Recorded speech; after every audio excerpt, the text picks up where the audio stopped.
இன்னைக்கு வருண பகவான் உண்மையிலேயே மழையை நிறுத்தி வைத்து இந்த கூட்டம் சீரோடு சிறப்போடு நடைபெறுவதற்காக இன்னைக்கு மேலே இருந்து நமக்கு வாழ்த்திக் கொண்டிருக்கின்றார். அதே போல பொன்மனச்செம்மல் புரட்சி தலைவர் எம்ஜிஆர், இதயம் புரட்சி தலைவி அம்மா, இருவரும் தலைவர்கள், இருவரும் தெய்வங்களாக நாம் பார்க்கின்றோம். இந்த இருவரும் தெய்வங்கள் உருவாக்கிய இயக்கம் இந்த இயக்கம்.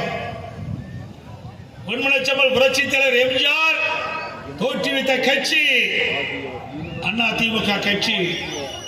புரட்சி தலைவி அம்மா இமை காப்பதை போல கட்டி காத்த கட்சி அதிமுக கட்சி. அந்த இருவரும் தெய்வங்கள் எவ்வளவு சோதனைகள் நமக்கு ஏற்பட்டால் அத்தனை சோதனைகளும் தவிடுபொடியாக்கக்கூடிய சக்தி படுத்த தலைவர்கள் நம்முடைய தலைவர்கள், நம்முடைய தெய்வ சக்தி பெற்ற தலைவர்கள்.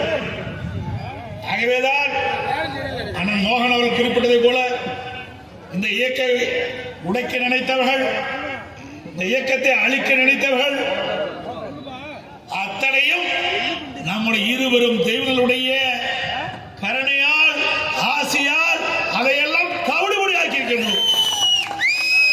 என்ன கொஞ்சம் வழக்கா? இப்ப கூட 9 வழக்கு நடந்துட்டு இருக்கு. 1 வழக்கா 2 வழக்கா? தொலைக்காட்சி பார்த்தா போதும், செய்தித்தாள புரட்டினா போதும், அதிமுக மீது வழக்கு. அவ்வளவு பிரச்சனைகளை நாம சந்தித்து உங்கள் துணையோடு வெற்றி கண்ட இயக்கம் அதிமுக இயக்கம்.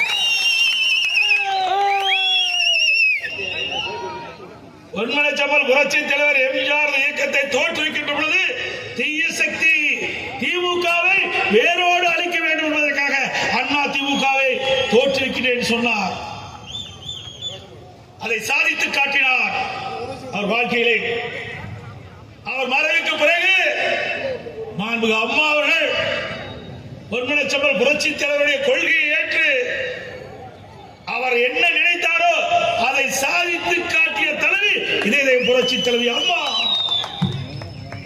அம்மா மீது எவ்வளவு வழக்குகள், பொய் வழக்குகள், அத்தனையும் தாங்கிக் கொண்டு பொன்மனச்செம்மல் புரட்சி தலைவர் எம்ஜிஆர் உருவாக்கிய இந்த இயக்கத்தை இன்றைக்கு இந்திய தேசமே பாராட்டுகின்ற அளவுக்கு சிறப்பான ஆட்சி கொடுத்தார், சிறப்பான கட்சியை வழிநடத்தினார் தலைவி புரட்சி தலைவி அம்மா அவர்கள்.